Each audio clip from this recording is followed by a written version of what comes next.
अरुण एक महान योद्धा था जिसकी तलवार की धार दुश्मनों के लिए काल थी। उसका कोई ठिकाना नहीं था। वह सिर्फ अपने घोड़े पर सवार होकर नई नई जगहों की खोज करता और जहां अन्याय दिखता वहां न्याय की मशाल जलाता। एक दिन जब वह एक पहाड़ी गांव से गुजर रहा था, उसने कुछ लोगों को एक युवती को पकड़ कर ले जाते देखा।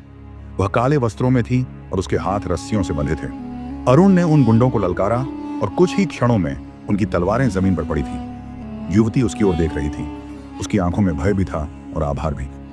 तुम कौन हो? अरुण ने पूछा। मेरा नाम वायरा है, उसने कहा। मैं एक ऐसे रहस्य की रक्षक हूं जो इस दुनिया को बदल सकता है, लेकिन शैतानी ताकतें मेरे पीछे हैं। अरुण को समझ आ गया कि यह कोई साधारण युवती नहीं थी। उसने फैसला किया कि वह वायरा की मदद करेगा और उसके रहस्य की रक्षा करेगा। दोनों साथ चल पड़े, एक ऐसी यात्रा पर जो उन्हें अनजान और खतरनाक स्थानों तक ले जाने वाली थी। रास्ते में वे रेगिस्तान के तपते सूरज से लेकर बर्फीले पहाड़ों तक गए। हर जगह वायरा का पीछा करने वाले काले नकाबपोश साए उनके पीछे लगे रहते।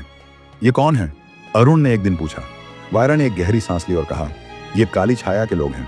वे चाहते हैं कि मैं वह गुप्त ग्रंथ उन्हें सौंप दूं जिसमें अमृता का रहस्य छिपा है, लेकिन अगर वह गलत हाथों में चला गया तो दुनिया विनाश के कगार पर आ जाएगी।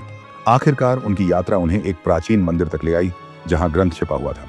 लेकिन जैसे ही वे अंदर पहुंचे, काली छाया के योद्धा वहां पहले से मौजूद थे। भयंकर युद्ध छिड़ गया। अरुण की तलवार बिजली की तरह चमक रही थी और वायरा मंत्रों का प्रयोग कर रही थी।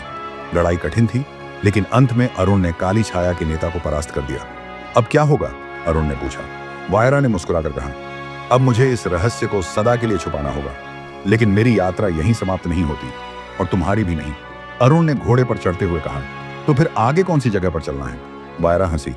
जहां भी किस्मत हमें ले जाए।